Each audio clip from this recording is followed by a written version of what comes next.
This is the first week in July, and a lot of the azaleas are still in bloom, but the majority of them have finished flowering. So it is a rather sad time of the year. I'm standing next to a very beautiful wide tree that is rather late in blooming. They usually bloom about mid-May and right through June, but this is an odd one out, so this is a bit late. If we go around the whole nursery, we can see that most of the flowers have finished. Look at this one. It is just nothing but the dead flowers. And virtually all of them, if we walk around, you'll see all the flowers have finished. So at this time of the year, the first task is to just remove the dead flowers. I remember when I used to go to Japan, I always used to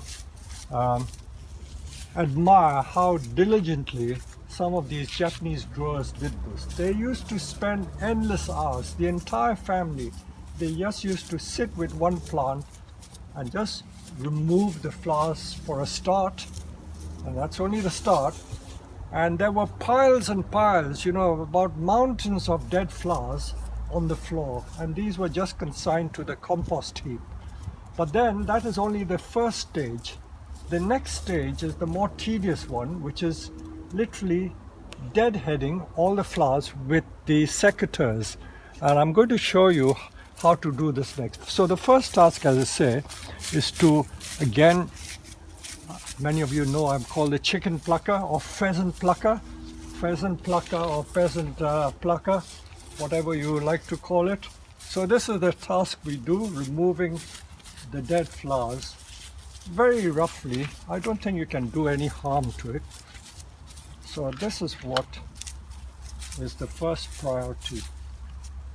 You must be asking, what happens to the seed? If you keep the seed, and if you're quite good at propagating, if you propagate these seeds, because there are so many bees around and the cross-pollination, I'm sure you'll get a lot of different hybrids that come up from the seeds that grow. But if you let the seeds develop, you don't get a chance to allow the plant to form new flower buds. And that is why we prune the dead ones off. So I'm going to show you how to prune this. This is the next stage. We've removed all the flowers, and already it's looking quite nice because it's all nice and green. So the next job to do is to remove religiously or diligently every dead flower head. You can go around doing this. You must do this, because if you just let it set seed, it won't get a chance to form new flower buds. So that is the minimum you need to do. But if you are really bold, you can prune the shoots off. You can prune that off. Prune all the leaves off and trust the tree to produce new shoots for next year. It may seem drastic, but this is what you've got to do.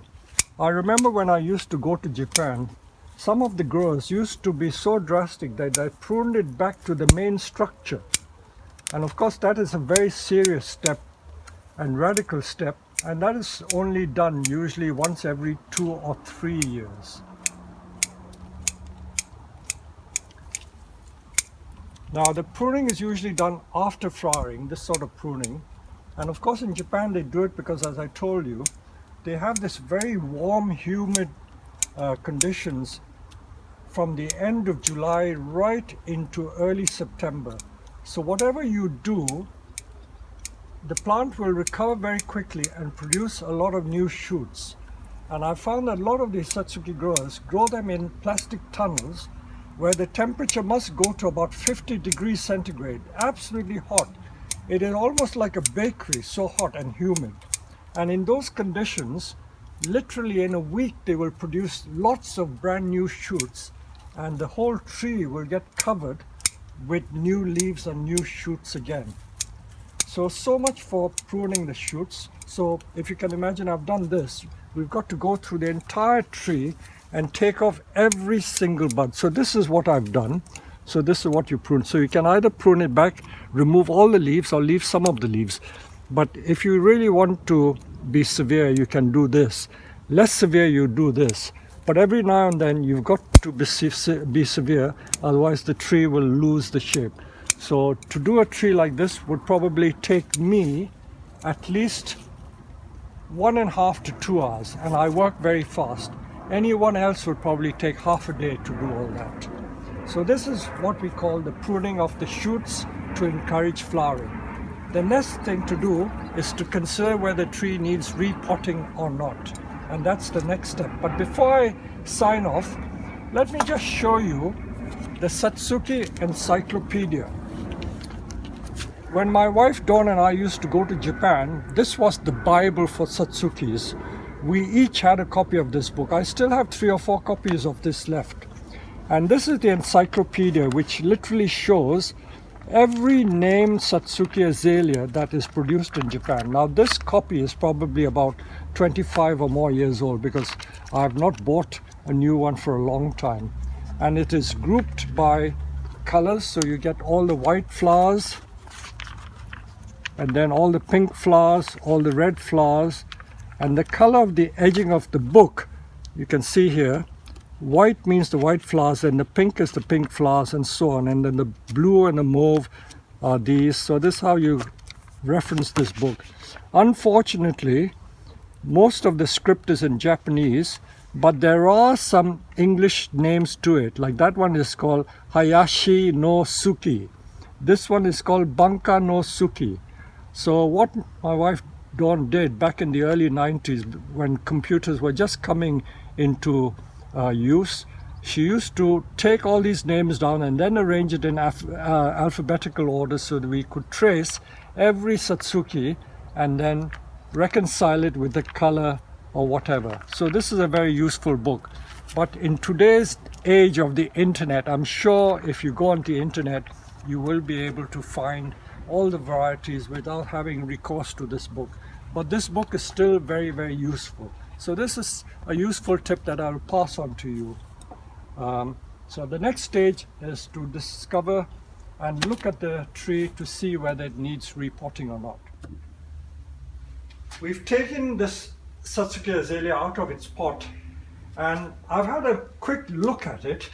And if you come close, this is the state of the Kanuma soil. And although the roots have gone to the side, I would not consider this to be pot bound. Satsuki roots are so fine, they're almost like fibers of wool or cotton. It's so fine, it's almost invisible. This is so fine. So if you can imagine roots as fine as this, and if you use heavy soil, these roots will find it difficult to penetrate heavy soil. And that's why the Japanese use this magic soil called Kanuma to pot the azaleas. I will do a little bit of repotting since I've got it out of the pot. So because it's not very pot bound, I will only take the edges off. If it was more pot bound, I would take drastically about 30% of the old soil and roots off. But because it's not that pot bound, I won't do such a lot of drastic repotting.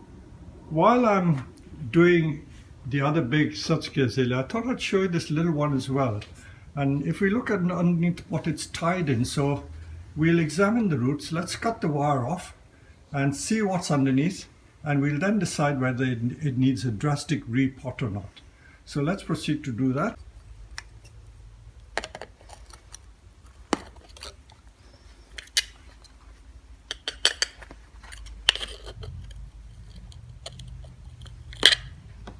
You notice that most of the trees nowadays are tied into the pot so that when it's getting established, they don't fall out of the pot. So this is very tight, and that's not even a proper incurve pot, but it's very, very tight. We may need to use the sickle to get it out. If we prise it too hard, it may break the pot. The sickle may be needed. This is a very small flowered, pink colored Satsuki azalea. A little tip, The azaleas that have thin, narrow leaves normally have very, very small flowers as well. This is a very good quality specimen.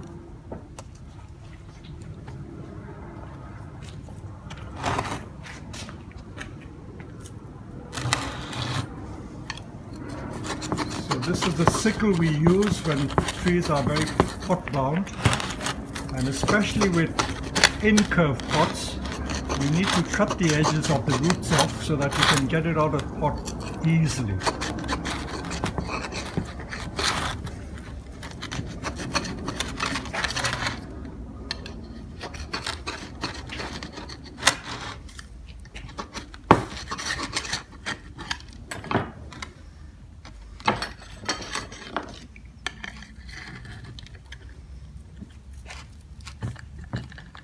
We're prizing it out,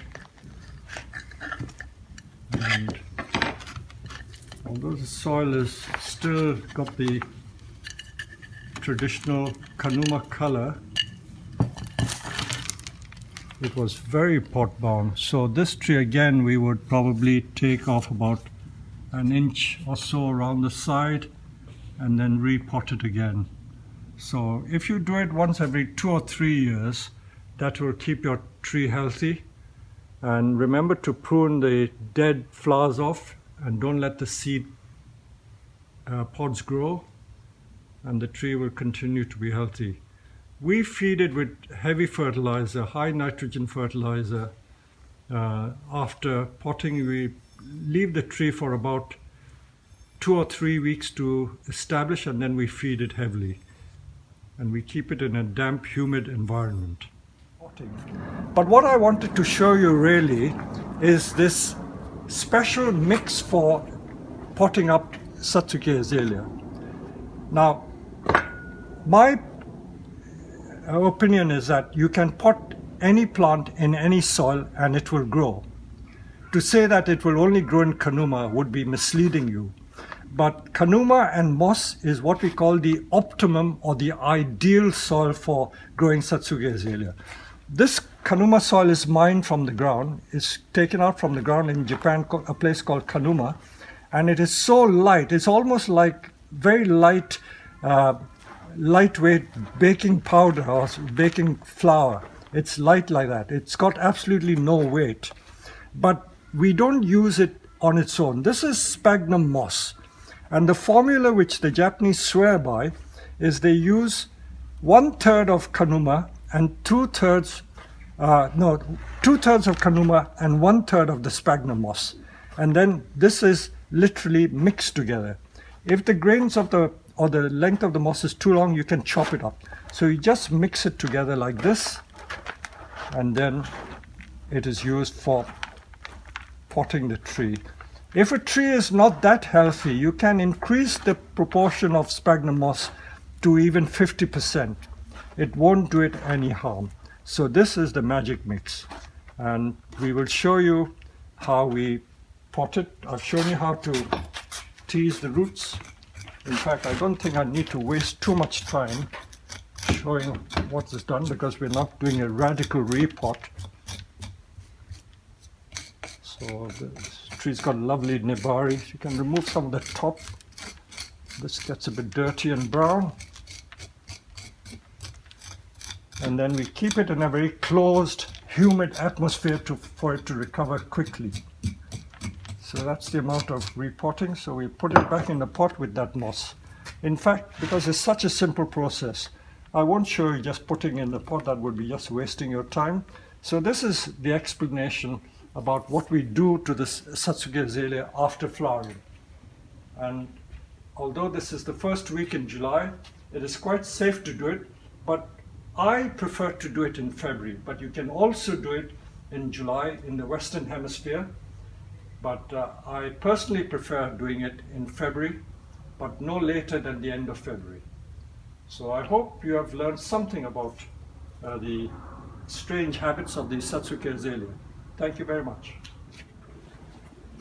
I'm now just taking a final shot of this Satsuki azalea. As you can see, we put new soil in. This is Kanuma and the sphagnum moss mixed together. So that's been potted up. We're now going to water it in. And that tree also has been repotted. Although it looks very white, given a few days, it will turn a more natural color. So this is the consistency of the mixture you use for Kanuma. If you can't get Kanuma, use a very light soil. Peat might be, sphagnum moss peat might be okay, but there's no substitute for using Kanuma. But whatever you do, you mustn't use heavy clay. That would not help the azalea at all.